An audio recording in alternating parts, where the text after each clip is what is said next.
Our next guest was a self-made millionaire at the age of 20 who had an extensive celebrity client list. His incredible wave of success collided with his heavy drug use eventually, and finally that wave came crashing down. Darren Prince had to hit rock bottom before he could rebuild his life, and today those building blocks are strong. Yeah, I'm all pumped up today, brothers. About a buddy of mine, Darren Prince. He went way over the deep end and reeled himself back in, man. I've seen the change in you, and it's been wonderful. You affected a lot of people's lives. Your tireless commitments through service and faith while empowering others in body, mind, and spirit is beyond noble. He's never a follower, but he's a leader. He knows what life's all about. So what you gonna do when Darren Prince runs wild on you? His book, Aiming High, is a detailed account of his life and how he's using his story as an inspiring story to help those in need. Please welcome Darren Prince. Hello there, Darren. Thank you for having me. You write about a number of people who had an impact on your life, and actually Kobe Bryant, you mentioned him in your book a couple of times as well.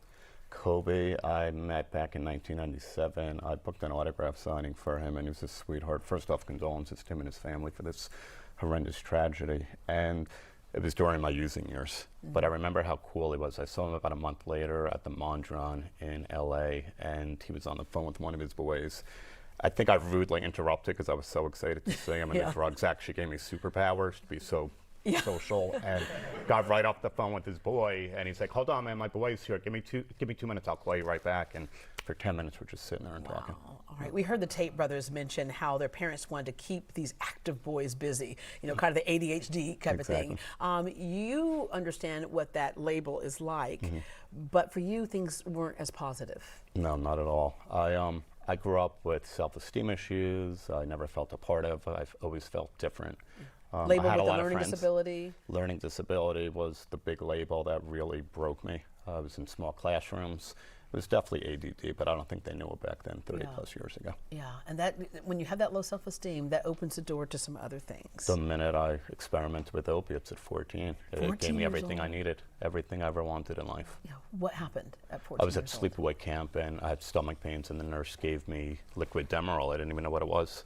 And within 5 minutes, I'm the social butterfly. I'm talking to the guys, the girls. I became popular. I became smart. I became everything I wanted to be. Yeah, and oftentimes when you have an addiction, you don't realize it's an addiction if the rest of your life seems to be going well. Exactly. Because you also were, despite that label as a child with a disability, you're brilliant, you're smart, and you started a company that was making lots of money. I had a baseball card business that I started at 14. I sold it for about $1 million when I was 19. And then I eventually got into representing athletes when I was 24 with Magic Johnson as my first client. Wow. Okay. You sold the most expensive card in the world at the time.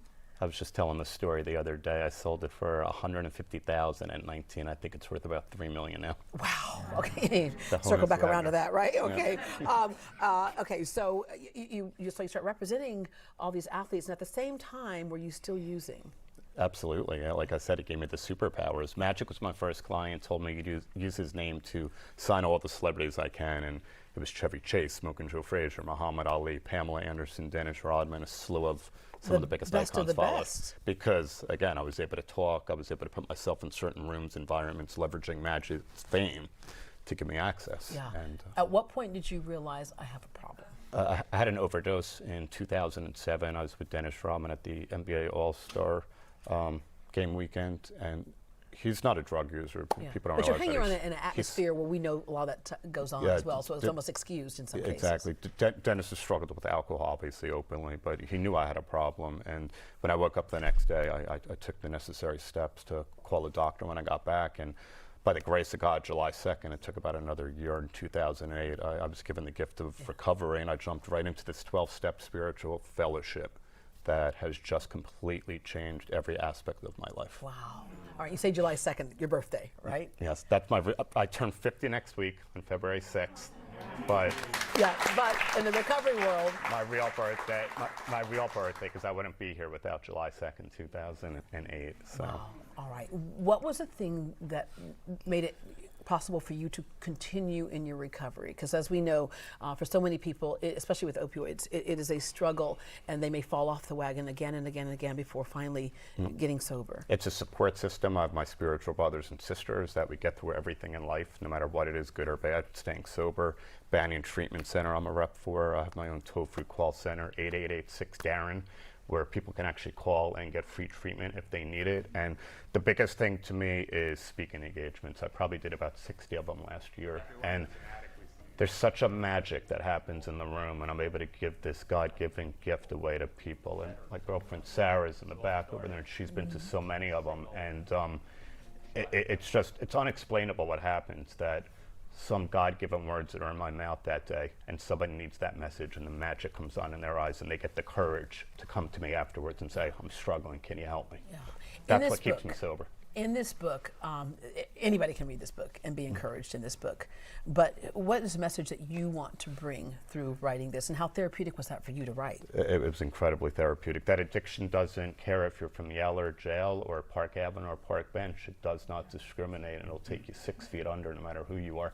And we're all up for grabs with it. And like I said, I've been given the gift of sobriety, and it's truly a one-day-at-a-time gift. And people are struggling. This opiate epidemic is taking 185 lives a day right now. And whatever I can do to save a mother or father's child, or an adult that was just like me, living this highly functioning life, but was always looking for that outside fix that was ultimately an inside job, that's my mission. It's an obsession right now. Because no matter what labels you were given, you were always a brilliant, smart child. Yeah. But you needed that affirmation from the outside. Now you have it from the inside. Yep. Thank you so much. Thanks. Thank you. Darren Prince's book, Aiming High, is available now online and everywhere books are sold. And some lucky members of today's live studio audience are going home with an autographed copy. So thanks again.